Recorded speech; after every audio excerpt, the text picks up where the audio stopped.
So let's start with the SN1 reaction. This is the two steps reaction. Formation of carbocation in RDS. RD means rate determining step. Unimolecular reaction means इस reaction में सिर्फ एक ही molecule involve होता है, इसी वजह से इसका नाम SN1 है, क्योंकि फर्स्ट जो स्टेप होता है रेट डिटरमाइनिंग स्टेप होता है, जिसमें हमारा जो मॉलिक्यूल है उसमें क्या होता है क्लीवेज होता है और कार्बोकेटाइन की फॉर्मेशन होती है। ठीक है, तो ये एग्जाम्पल है यहाँ पे। ठीक है, टर्शरी कार्बन कोई कंपाउंड है हमारा, तो यहाँ पे जब Br नेगेटिव बाहर निकलेगा तो यहाँ पे कार्बोकेटाइन की फॉर्मेशन हो जाएगी। Carbocation is planar sp2 hybridised, we have already discussed about it. Now attack of nucleophile may be from above the plane and below the plane. Formation of racemic mixture, ये सब हम कर चुके हैं already पहले वाले वीडियोज़ में। तो यहाँ पे देखो ये कार्बोकेटाइन है, यहाँ पे अटैक हमारा Br नेगेटिव का हो सकता है जो लिविंग ग्रुप है, या फिर हमारे जो वाटर जिसमें हमारी रिएक्शन हो रही है उसमें वाटर प्रेजेंट है, तो वहाँ पे भी इसके पास लॉन पेयर प्रेजेंट है, तो ये भी न्यूक्लियोफाइल की तरह बिहेव कर सकता है, तो ये भी यहाँ पे अटैक कर सकता है। तो अगर Br नेगेटिव का अटैक होता है तो एक तो ये वाला कंपाउंड बनेगा प्लस ये वाला बनेगा, तो ये क्या बन गया racemic mixture.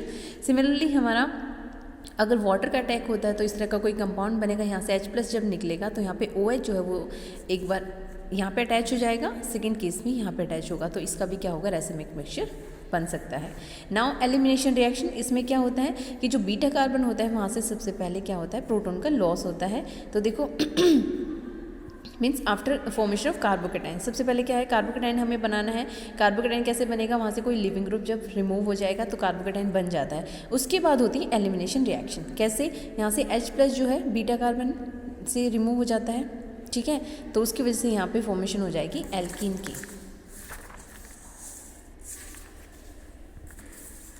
Now addition to unsaturated compounds, जो अनसैचुरेटेड कंपाउंड्स होते हैं, अनसैचुरेटेड कंपाउंड का मतलब है कि वो इलेक्ट्रॉन रिच हैं, उनके पास डबल या ट्रिपल बॉन्ड्स होते हैं। अगर वहाँ पे वो किसकी तरह बिहेव करते हैं, एक न्यूक्लियोफाइल की तरह बिहेव करते हैं, क्योंकि वो इलेक्ट्रॉन रिच होते हैं, और कार्बोकेटाइन हमारे इलेक्ट्रॉन डेफिशिएंट होते हैं जो इलेक्ट्रोफाइल की तरह बिहेव करते हैं, तो दोनों के बीच में इंट्रैक्शन हो सकता है। तो देखिए हमारे इलेक्ट्रॉन रिच कंपाउंड है, मतलब अनसैचुरेटेड कंपाउंड्स हैं, ये हमारे कार्बोकेटाइन है, तो इन दोनों के बीच में रिएक्शन हो सकती है। ठीक है, इस तरह से रिएक्शन होगी, उसके बाद कोई भी न्यूक्लियोफाइल आएगा यहाँ पर अटैक हो जाएगा।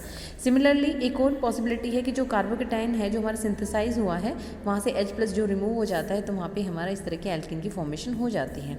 नाउ मॉलिकुलर रीअरेंजमेंट, यहाँ पे 1-2 shift is more common. 1-2 shift का मतलब है कि फर्स्ट सेकंड जो कार्बोकेटाइन है से नेक्स्ट पोजीशन पे जो कार्बन प्रेजेंट है वहाँ से कोई ना कोई ग्रुप वहाँ पे जो है शिफ्ट हो जाता है। Formation of more stable carbocation after rearrangement, rearrangement के बाद जो कार्बोकेटाइन बनता है बेसिकली वो पहले वाले कार्बोकेटाइन की कंपैरिजन में ज़्यादा स्टेबल होता है, इसी वजह से रीअरेंजमेंट होता है। नाउ यहाँ पे जो शिफ्टिंग हो सकती है वो एल्काइल, एराइल, विनाइल और हाइड्रोजन एटम्स की हो सकती है। जनरल जो ऑर्डर होता है माइग्रेशन का कि कौन पहले जाएगा वो होता है H, उसके बाद फिनाइल, उसके बाद R। अगर इन तीनों में से हमें चूज़ करना है तो ये ऑर्डर फॉलो करते हैं, बट एक जो केस है हमारा बियर विलीगर ऑक्सीडेशन रिएक्शन, उस केस में pH जो है वो फर्स्ट प्रायोरिटी शो करता है as compared to hydrogen. So these are the examples. यहाँ पे देखें हमारा कार्बोकेटाइन फॉर्म हो चुका है, हमने कैसे किया अभी हम सीख के आए हैं कि कोई भी लिविंग ग्रुप जब रिमूव हो जाता है तो उसके बाद हमारा कार्बोकेटाइन फॉर्म होता है। This is the type of primary carbocation. यहाँ पे कार्बोकेटाइन प्राइमरी क्योंकि एक ही कार्बन से अटैच्ड है, तो ये जब फॉर्म हो जाएगा तो 1-2 हाइड्राइड शिफ्ट होने वाला है। यहाँ पे देखो, यहाँ पे अगर हम कंपेयर करें तो H भी शिफ्ट हो सकता था, इसी कार्बन पे हमारा एल्काइल ग्रुप भी प्रेजेंट है, लेकिन शिफ्टिंग किसकी हो रही है H की, हाइड्राइड की, राइट। तो ये यहाँ पे शिफ्ट होगा तो यहाँ पे सेकेंडरी कार्बोकेटाइन बन जाएगा, तो क्योंकि सेकेंडरी ज़्यादा स्टेबल होता है प्राइमरी से, तो ये रीअरेंजमेंट हो जाता है।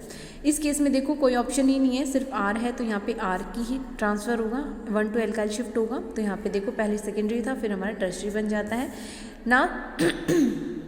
नाउ लास्ट जो रिएक्शन है that is a cycloaddition reaction, 4+2 cycloaddition reaction. ये 4+2 नाम कहाँ से आया है कि दो मॉलिक्यूल जो आपस में रिएक्ट करेंगे जिनका एडिशन होने वाला है, बेसिकली एक में 4 पाई इलेक्ट्रॉन्स प्रेजेंट है, एक में 2 पाई इलेक्ट्रॉन्स प्रेजेंट है, तो उनका आपस में क्या होना है, कॉम्बिनेशन होना है।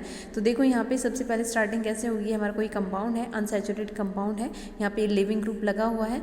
जब हम इस तरह का कोई सॉल्वेंट या कोई रिएजेंट उसके अंदर डालते हैं तो देखो यहाँ पे AgI ये इसको रिमूव करेगा। ठीक है, यहाँ पे क्या हो जाएगा, फॉर्मेशन हो जाएगा कार्बोकेटाइन का।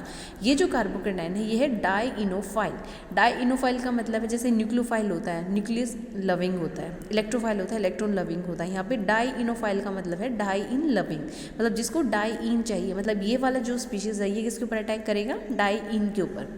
नाउ जो मेन रिएक्शन है 4+2 साइक्लो एडिशन रिएक्शन, उसमें देखो ये हमारा क्या है, ऑलरेडी जो हम डाइनो फाइल बना के आए हैं इसमें 2 पाई इलेक्ट्रॉन्स प्रेजेंट है। यहाँ पे हमने क्या लिया, ब्यूटाडाइन लिया है, ये डाइईन है क्योंकि इसमें 2 डबल बॉन्ड्स प्रेजेंट हैं, इसमें 4 पाई इलेक्ट्रॉन्स प्रेजेंट हैं। तो इसमें देखो ये बॉन्ड यहाँ पे शिफ्ट होगा, ये यहाँ पे शिफ्ट हो रहा है, ये यहाँ पे, तो फाइनली हमारी ये चीज़ बन जाती है। उसके बाद देखो ये वाला अगर हम देखें तो प्राइमरी कार्बोकेटाइन है, हम इसमें क्या करेंगे, रीअरेंजमेंट करेंगे जो ऑलरेडी अब हम ऊपर सीख के आए हैं, तो ये वाला बॉन्ड ब्रेक होकर यहाँ पे आ जाएगा। तो फाइनली हमारा इस तरह का कार्बोकेटाइन जो कि टर्शरी है वो बन जाएगा।